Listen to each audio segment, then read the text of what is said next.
There is a phrase that comes up in Australian military history, sometimes attributed to a British general in Palestine, 1917, spoken to the men of the Australian Light Horse before a battle that would change the course of the war.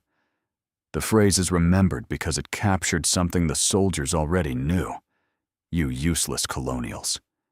3 words that said what the British command thought of troops from the Dominions, men who didn't salute properly, men who called their officers by first names, men who questioned orders when orders seemed stupid. And then those same useless colonials charged 800 horses at machine guns and trenches, and won, with casualties so light the tactical analysis is still being written a century later. Tell me in the comments whether you've heard this story before today, because what follows is the account of how institutional doubt met desperate necessity on the 31st of October, 1917, and how the men who were told they couldn't fight proved otherwise in 40 minutes of galloping chaos that broke an empire's defensive line. By October 1917, the British Empire's campaign in Palestine had produced 2 catastrophic failures and no strategic gains. The First Battle of Gaza, fought on the 26th and 27th of March that year, ended in British defeat after forces withdrew when victory had been nearly secured. The Second Battle of Gaza, 17 through 19 April, was worse. British and Australian infantry attacked fortified Ottoman positions across open ground and were cut down by machine gun fire with methodical efficiency. Close to 10,000 casualties, 300 to 400 dead. Nothing gained. The Ottoman defensive line stretching from Gaza on the Mediterranean coast to Beersheba, 30 miles inland, remained intact. General Sir Archibald Murray, who had commanded both failures, was recalled to London and replaced. The man sent to fix the problem arrived in June. General Sir Edmund Henry Hindman Allenby, born the 23rd of April, 1851, in Nottinghamshire, was a cavalry officer who had spent 3 years on the Western Front, watching cavalry become obsolete. He was over 6 feet tall, barrel-chested, with a reputation that preceded him by telegram. The Bull. His staff officers were terrified of him. He would berate subordinates publicly, demand impossible standards, and tolerate no failure. He was also, beneath the rage, intelligent and cultured. He read poetry. He studied ornithology. He listened to expert advice when the expert knew more than he did. His orders from London were explicit. Take Jerusalem by Christmas. The political value of capturing the Holy Land's most symbolic city could not be overstated. The year 1917 had been a succession of disasters. Passchendaele was grinding British divisions into the mud of Flanders for no appreciable gain. The Italian front had collapsed at Caporetto. Russia was falling into revolution and leaving the war. The British government needed a victory. Allenby was told to produce one or be replaced like Murray. The problem Allenby inherited was geographical and logistical in equal measure. Gaza itself was now a fortress.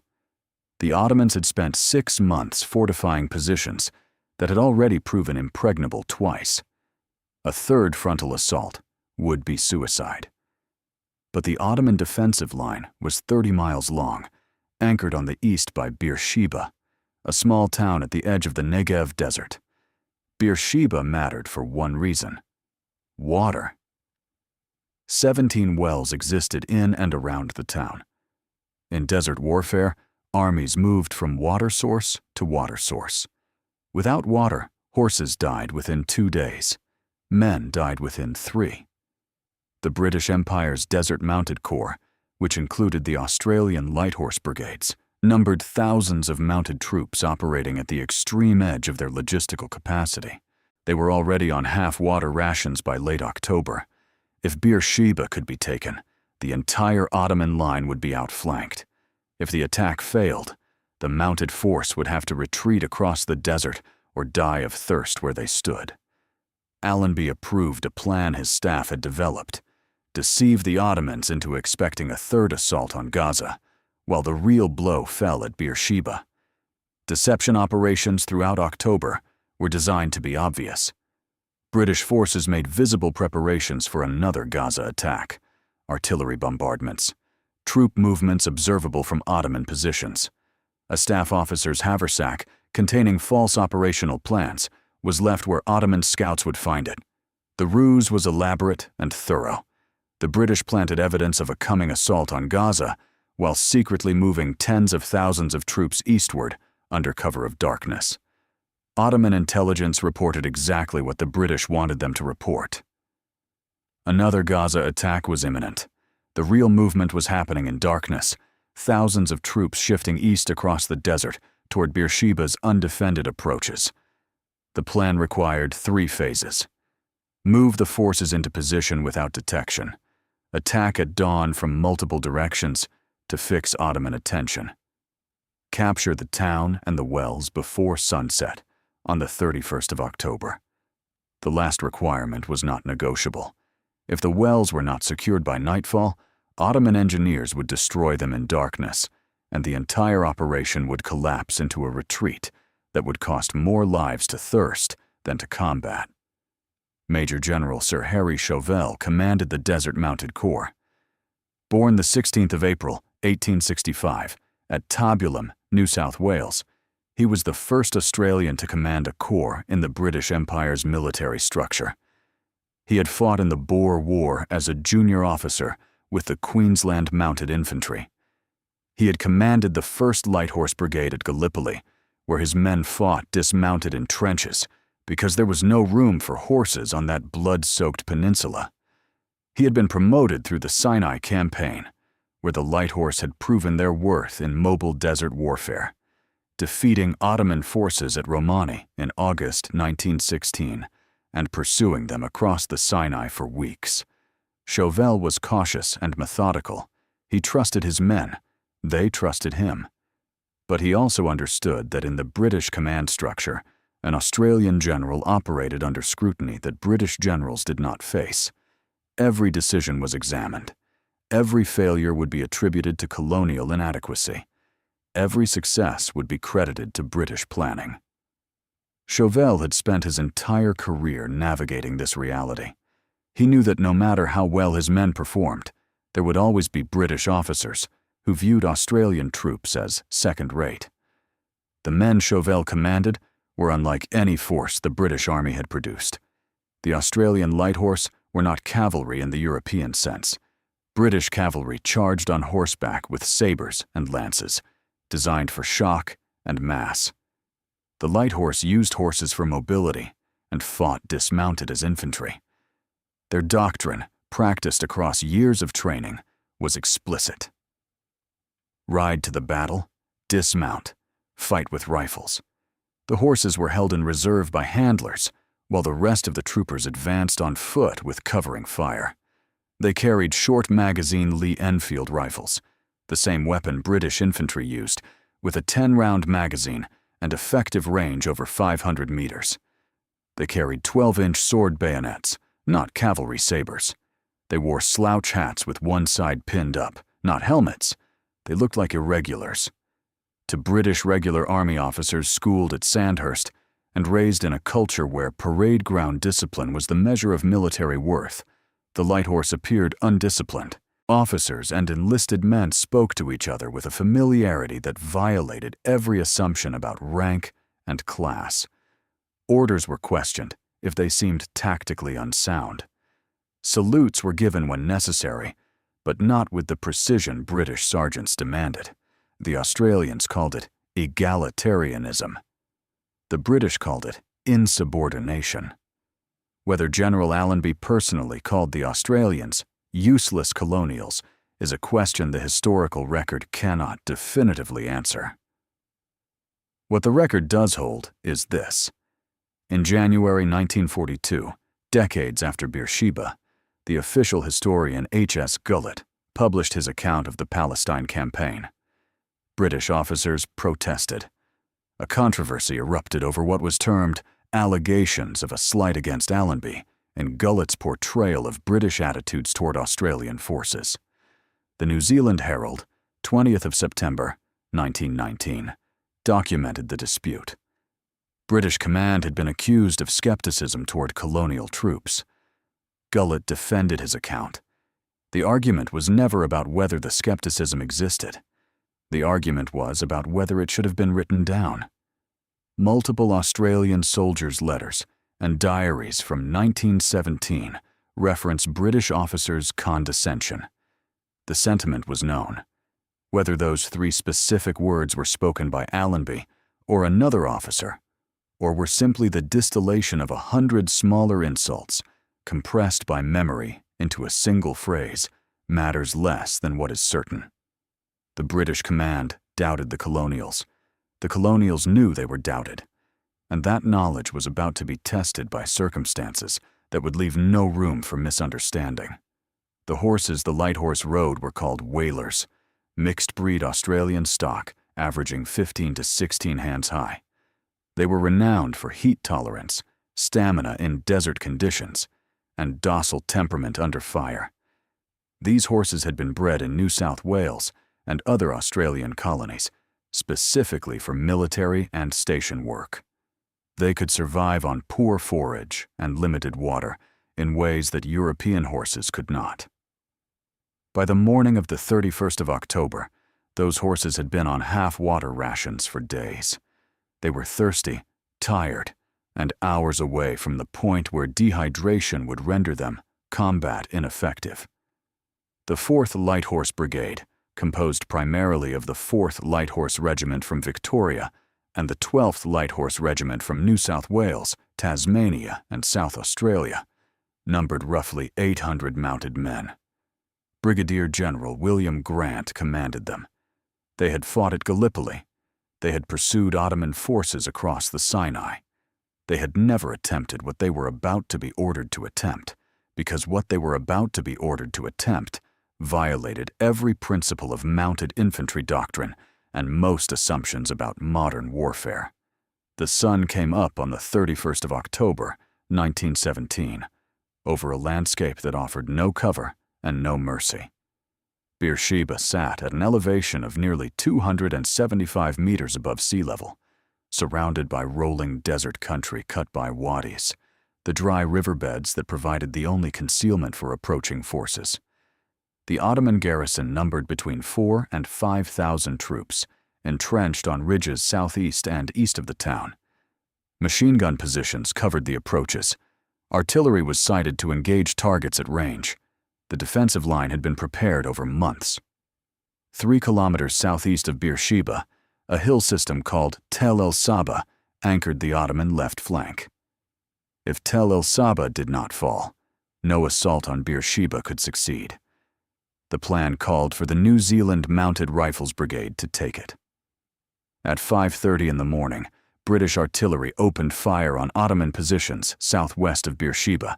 Exarch Corps, composed of British infantry divisions, began their assault from the south and southwest, designed to fix Ottoman attention and draw reserves away from the eastern approaches. Fighting was immediate and intense.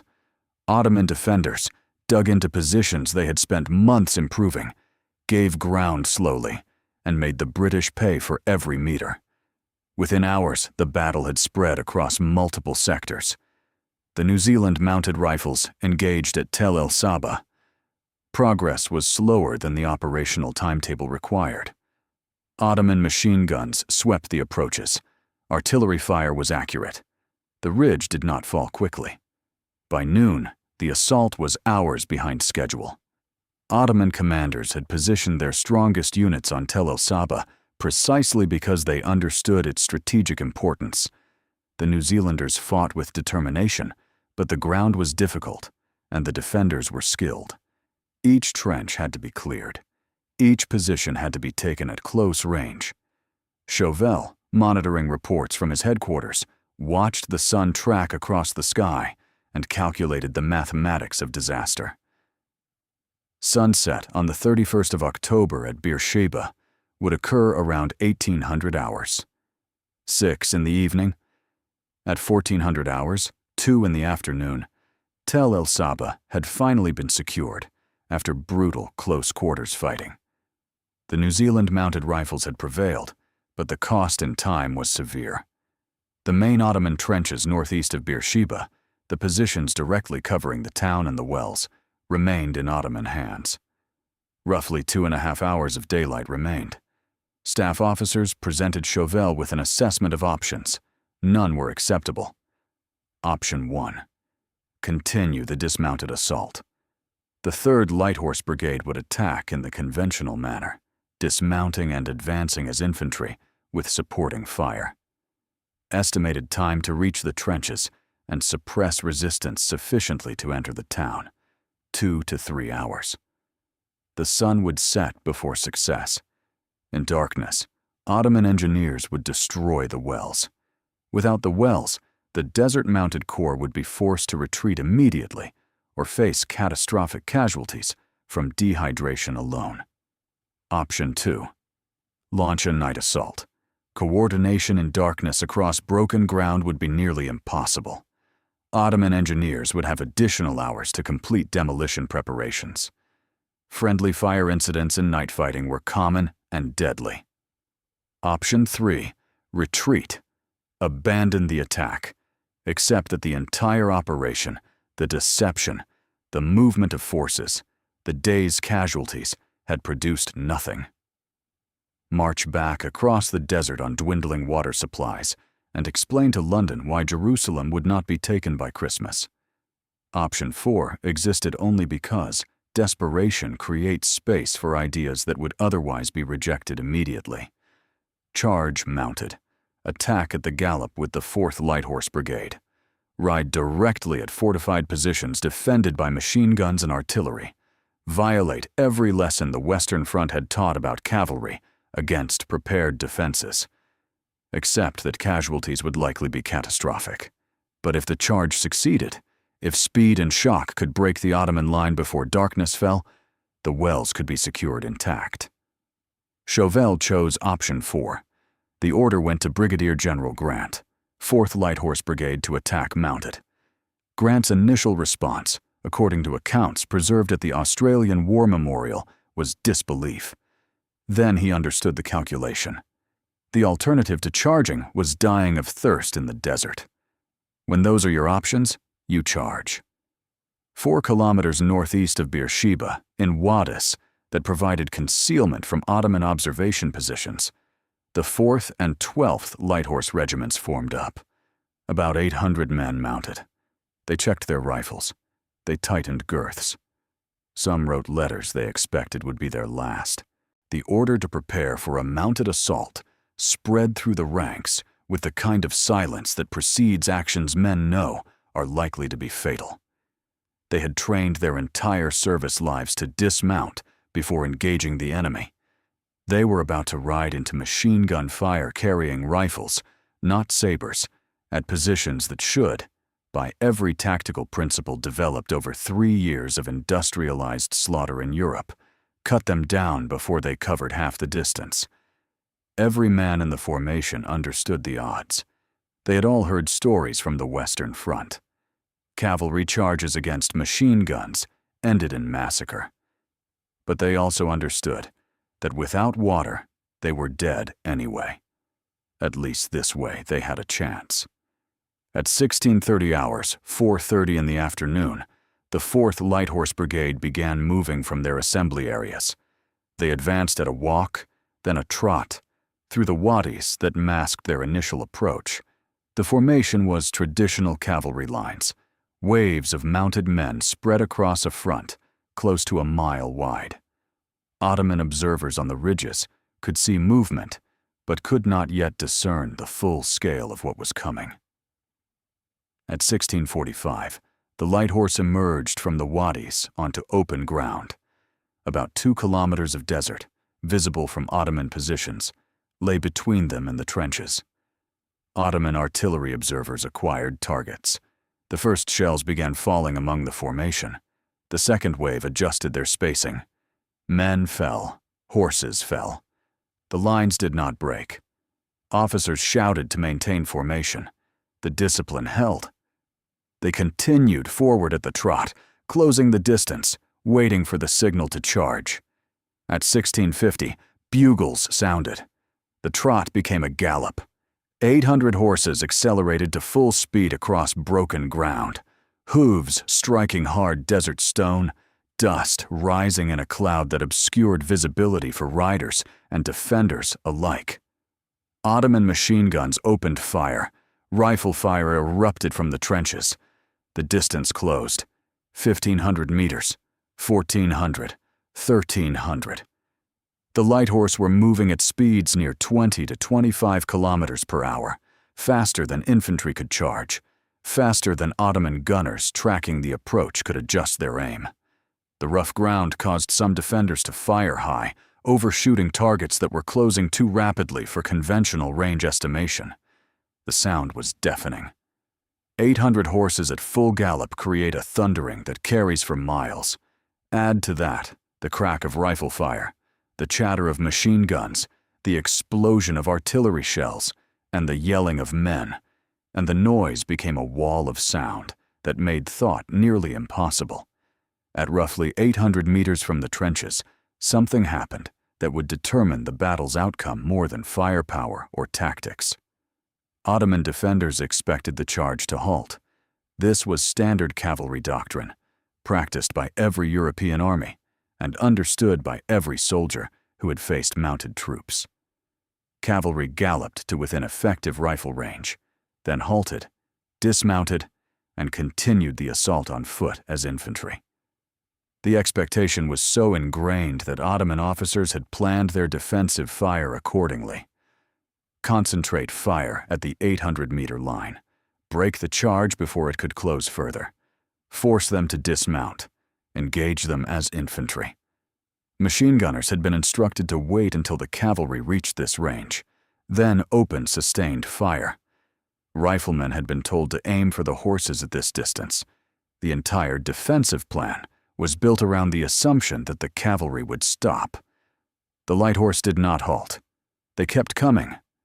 This was the moment that broke the Ottoman psychological defense before the physical defense collapsed.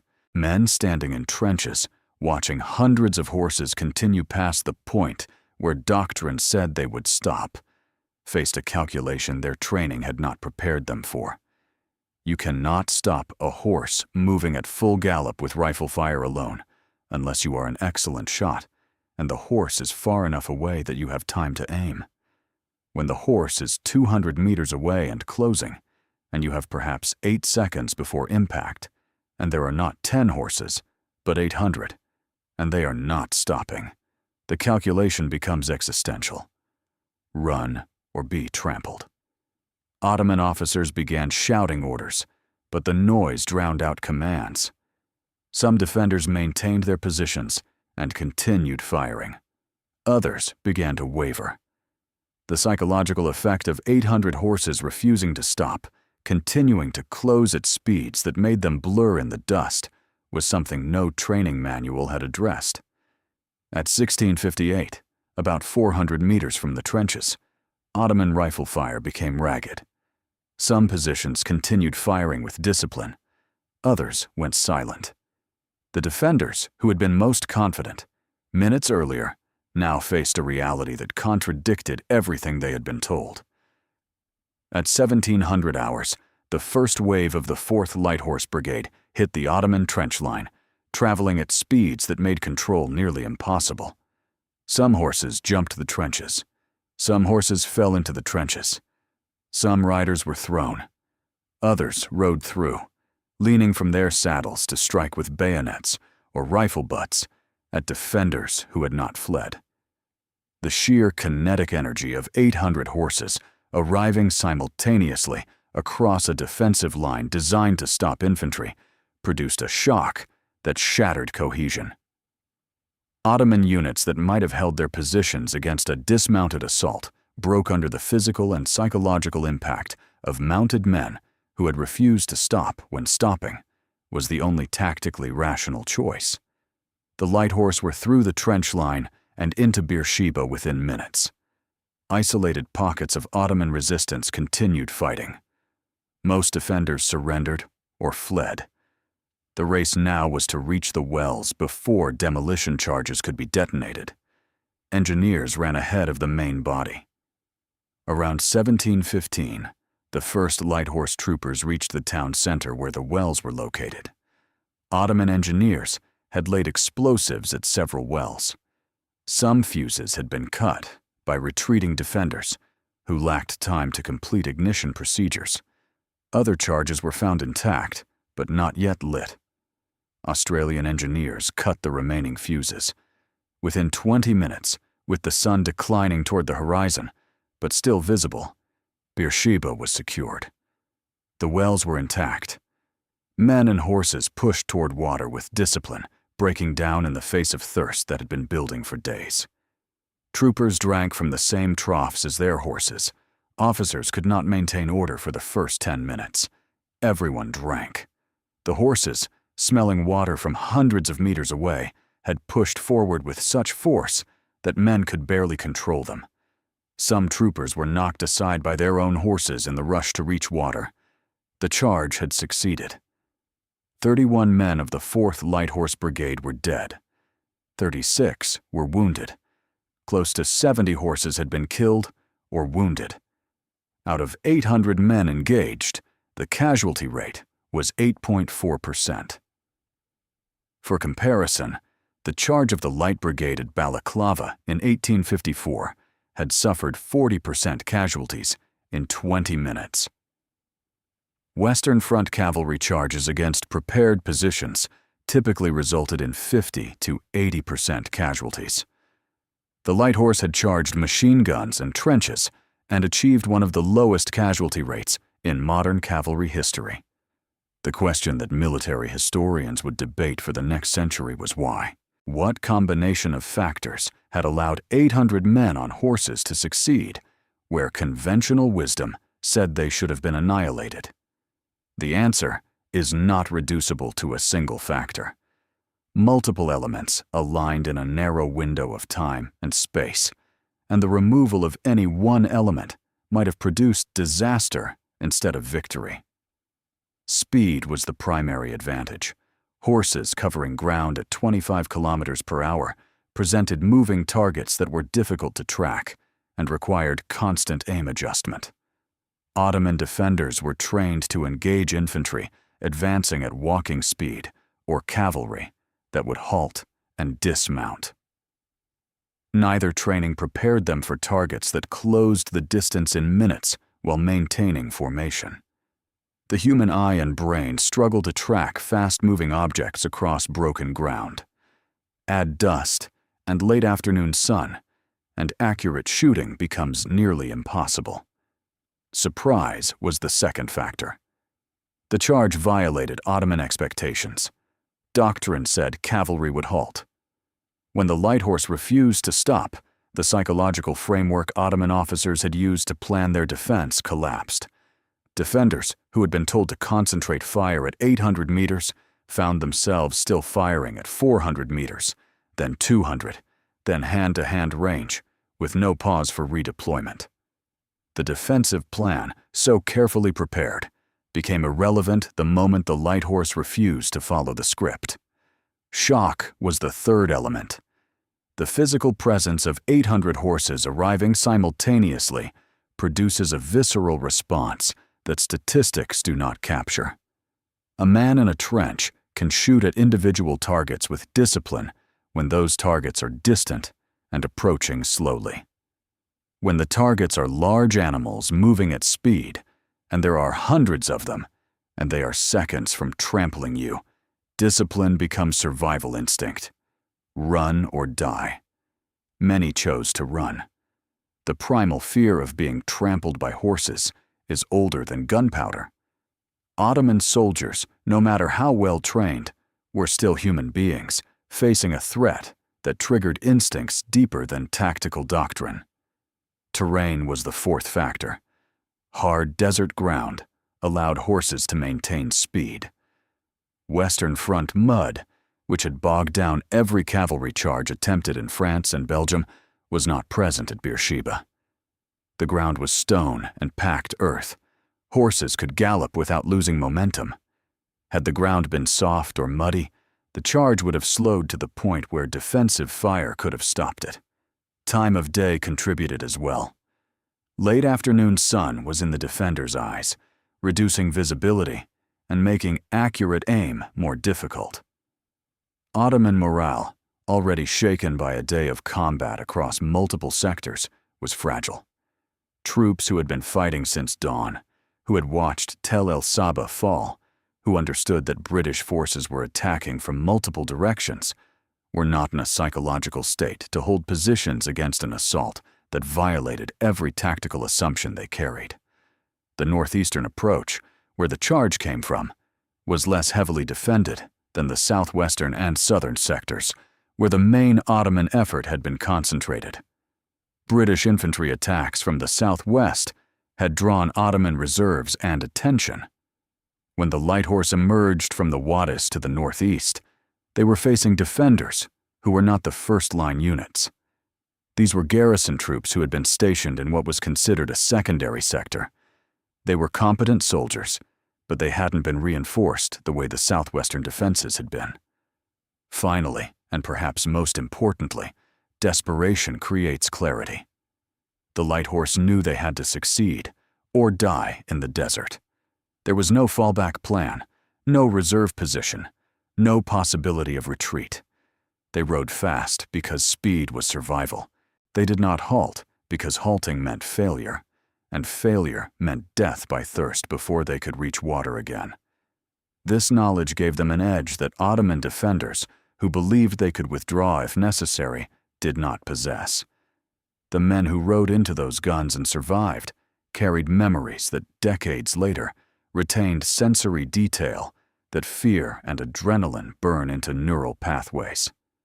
Ion Idries, a trooper with the 12th Light Horse Regiment, who kept detailed diaries throughout the war, described the approach in language stripped of heroic gloss. "We rode at them in long lines," he wrote, "yelling like boys. The Turks were firing like mad. Bullets were whistling past our ears. But we couldn't stop. We were going too fast. We jumped the trenches. Some horses went in. Then we were among them with the bayonet." Another account, preserved in oral history interviews at the Australian War Memorial, described the moment of impact with clinical precision. "A man standing in a trench cannot fight a horse that's going to land on top of him. He runs or he dies." That calculation, repeated across hundreds of individual encounters simultaneously, determined the outcome. Ottoman prisoners, interrogated by British intelligence officers after the battle, provided the other side of the psychological equation. "We thought they would stop and dismount like cavalry always does," one account read. "When they did not stop, we knew they were mad, or we were dead. You cannot stop horses with rifles when they are moving that fast." Soldiers who had been told what to expect, who had rehearsed their response to that expectation, found themselves responding to something entirely different, with no time to adapt. The physical experience of the charge, as described by participants, combined terror and exhilaration in proportions that varied by individual, but produced a common result. Focus narrowed. Stay on the horse. Maintain formation. Reach the objective. Thought beyond those imperatives became impossible. The noise was overwhelming. Hoofbeats, gunfire, artillery shells exploding, men yelling. The dust choked visibility to meters. The speed made fine control of the horse impossible. Riders guided direction but could not stop momentum. Several troopers reported that once the gallop began, they surrendered control to their horses and focused entirely on staying mounted and holding their rifles. At the trenches, the violence was close and brief. Bayonets, rifle butts as clubs, fists when weapons were dropped or lost, horses crashing into parapets, men thrown from saddles. Ottoman defenders who stood their ground were overwhelmed by the sheer mass of horses and riders arriving faster than hand-to-hand combat training had prepared them for. Then the light horse were through and into the town, and organized resistance was over. At the wells, the discipline that had held through the charge dissolved in the face of thirst. Horses smelled water and pushed toward it with force that men could not control. Troopers filled canteens, drank, filled them again. Some wept. Others sat in silence. The realization that they had survived what they had expected to be fatal produced reactions that ranged from hysterical laughter to shock. Officers moved among the men, checking for wounded, organizing security details, trying to restore some semblance of military order. But for those first crucial minutes, the wells belonged to men and horses who had earned the right to drink without interruption. By nightfall, Beersheba was secured. The eastern anchor of the Ottoman defensive line was gone. Within a week, the entire strategic situation in Palestine would collapse. The fall of Beersheba made Gaza untenable.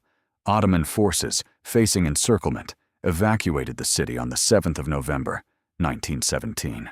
The defensive line that had held against 2 British assaults and cost 10,000 casualties earlier in the year was abandoned without a third assault being necessary. British Empire forces advanced north in pursuit. Within weeks, Jerusalem was within reach. The strategic dominoes that Beersheba had set in motion fell with increasing speed. Ottoman commanders recognized that holding Gaza while Beersheba was lost meant their forces would be cut off and destroyed. Retreat was the only option. The defensive line that had seemed impregnable in March and April collapsed in November without the British having to assault it directly. Allenby's strategy had worked. The deception had succeeded. The charge had delivered the decisive blow. On the 9th of December, Ottoman forces defending Jerusalem withdrew rather than fight in the city itself, sparing the Holy Land's most sacred site from urban combat. 2 days later, on the 11th of December, 1917, General Allenby entered Jerusalem on foot, walking through the Jaffa Gate rather than riding, a gesture of humility that was photographed and distributed worldwide.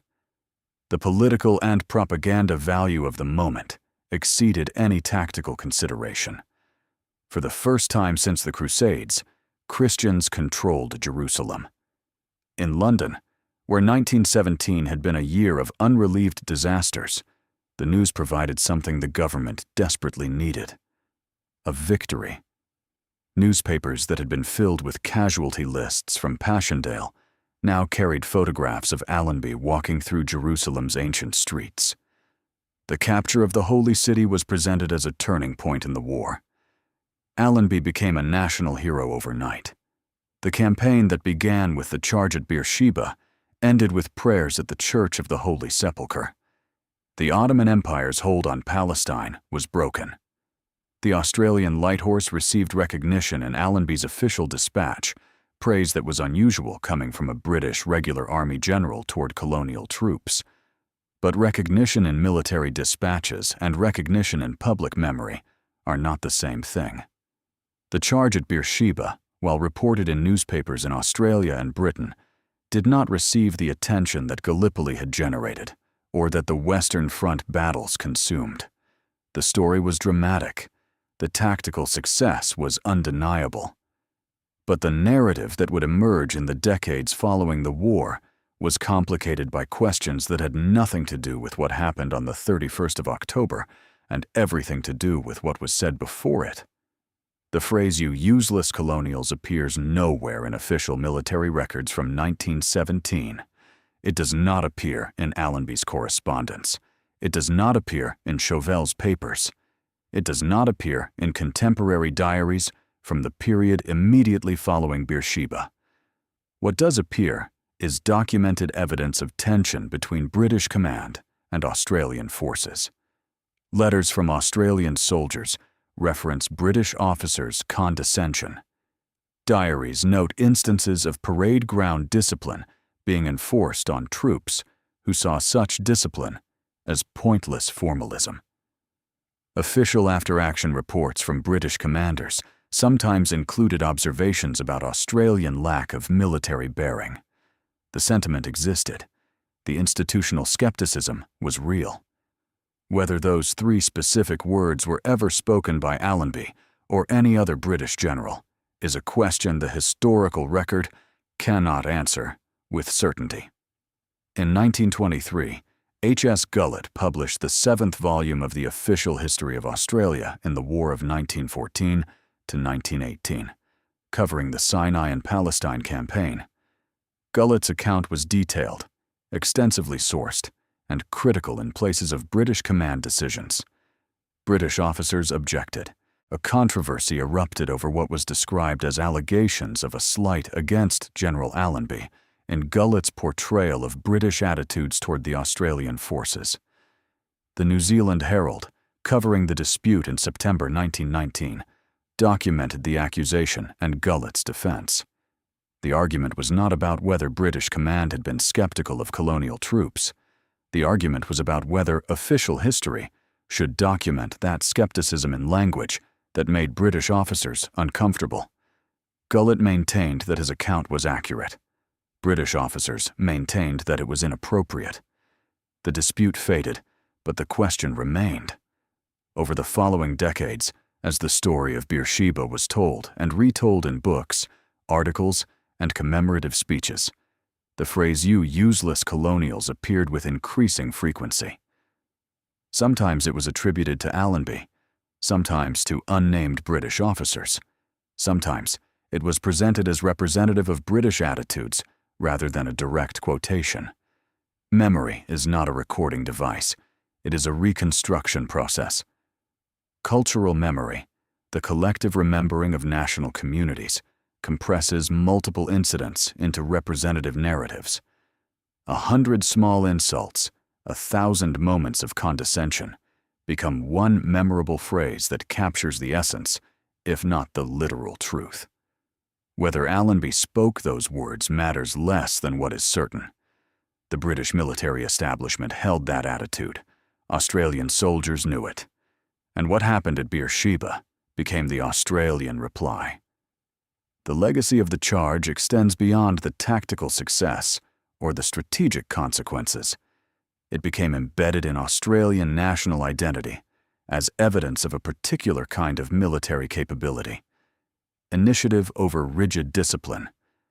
Practicality over parade ground formalism. Egalitarianism instead of class hierarchy. The light horse represented an Australian way of war that was distinct from the British model, and Beersheba was the moment that distinction produced undeniable results.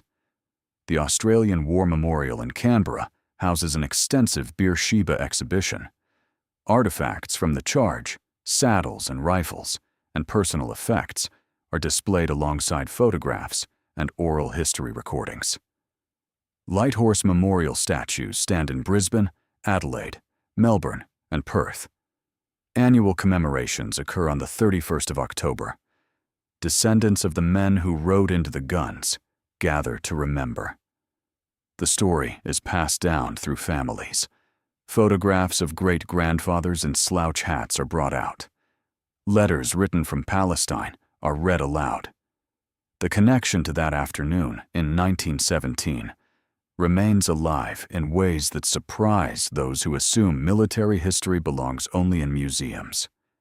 In 2017, the centenary of the charge brought renewed attention. Australian delegations traveled to Beersheba, where an Australian War Memorial Park had been maintained since the 1920s. Israeli officials participated in ceremonies, acknowledging the battle's role in ending Ottoman rule and beginning the sequence of events that would eventually lead to Israeli independence in 1948. The ceremonies were attended by Australian dignitaries, military representatives, and descendants of the light horse. Speeches were made in English and Hebrew. Wreaths were laid at memorials. A reenactment was staged, though without the live fire and casualties of the original. The centenary reminded a new generation of Australians about an event that had shaped their national military tradition. Television documentaries were produced. Newspaper articles were written. The story of Beersheba reached Australians who had never heard of the charge before. For many, it became a source of pride comparable to Gallipoli or Kokoda. The Israeli perspective on Beersheba is complex. Gratitude for the end of Ottoman control exists alongside recognition that the British Mandate period that followed was itself difficult. The campaign that liberated Palestine from Ottoman rule also began decades of British colonial administration that would end violently. The charge at Beersheba is remembered in Israel not as liberation, but as a change of occupiers. Ottoman rule ended. British rule began. Neither was what the people living in Palestine wanted. The modern city of Beersheba is thoroughly Israeli. The wells that the Light Horse fought for still exist, but they are now tourist attractions rather than military objectives. The town of 4,000 in 1917 is a city of over 200,000 today. The desert has been pushed back by irrigation. Universities and research centers occupy land that was once empty waste. The memorial park where ceremonies are held is carefully maintained, but it exists in a landscape that bears little resemblance to what the Light Horse saw that afternoon. The charge at Beersheba influenced military doctrine in ways that were not always beneficial. Some interwar militaries concluded that cavalry remained viable in the right circumstances. The Polish army maintained substantial cavalry forces into the 1930s. When Germany invaded Poland in September 1939, Polish cavalry charges against German tanks produced catastrophic casualties and confirmed what the Western Front should have already proven. Cavalry was obsolete against modern mechanized forces. The lesson of Beersheba should have been that mobile warfare with initiative and shock could overcome prepared defenses. Instead, some militaries drew the narrower conclusion that horses could still charge trenches. The broader lesson about mobility, combined arms coordination, and psychological shock did influence doctrine development, particularly in German blitzkrieg tactics, and later in Israeli armored doctrine. The principle that speed and aggression could break static defenses became foundational to mobile warfare theory. Modern armored units apply the same concepts the Light Horse used: achieve surprise, move faster than the enemy can react, hit hard at the decisive point, exploit success immediately. Modern Australian cavalry units maintain Light Horse lineage. The 2nd Cavalry Regiment of the Australian Army uses Light Horse color patches and traditions. A ceremonial mounted unit at the Royal Military College, Duntroon, preserves the visual heritage. Light Horse symbolism appears throughout Australian military culture, representing an ethos that values practical effectiveness over formal discipline. That ethos shapes Australian military identity to the present day. Australian soldiers in Afghanistan and Iraq carried forward traditions established at Beersheba. The emphasis on initiative, the willingness to question orders that don't make tactical sense, the egalitarian relationship between officers and enlisted personnel all trace back to the Light Horse. The slouch hat remains the distinctive headgear of the Australian Army. When Australian soldiers are deployed overseas, they are following in the footsteps of men who charged at Beersheba. The memorial at Beersheba, maintained by the Australian government in what is now Israel, stands where the charge ended. The names are carved in stone. The dates are recorded. The wells are still there, though the town has grown around them into a city of 200,000. On the 31st of October, ceremonies are held. Wreaths are laid. Australian and Israeli officials speak about shared history and the men who fought here. The ceremonies are attended by descendants of the Light Horse and by people who simply want to understand what happened on this ground a century ago. The story is told again. The charge is remembered. The question of whether they were called useless colonials is raised and left unresolved because resolution is less important than recognition. They were doubted. They proved the doubt wrong. That is what matters. If you know a descendant of the Australian Light Horse, if your family carries that history, say so in the comments. This story belongs to the people who lived it, and the people who carry the memory forward. The stone at Beersheba has marked the place for a century. The question was never whether the charge succeeded.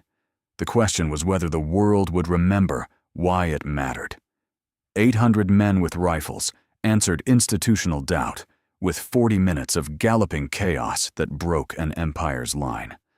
The wells were captured, the water flowed, and the colonials who were told they were useless wrote their reply in dust and blood, and Ottoman positions overrun before darkness fell.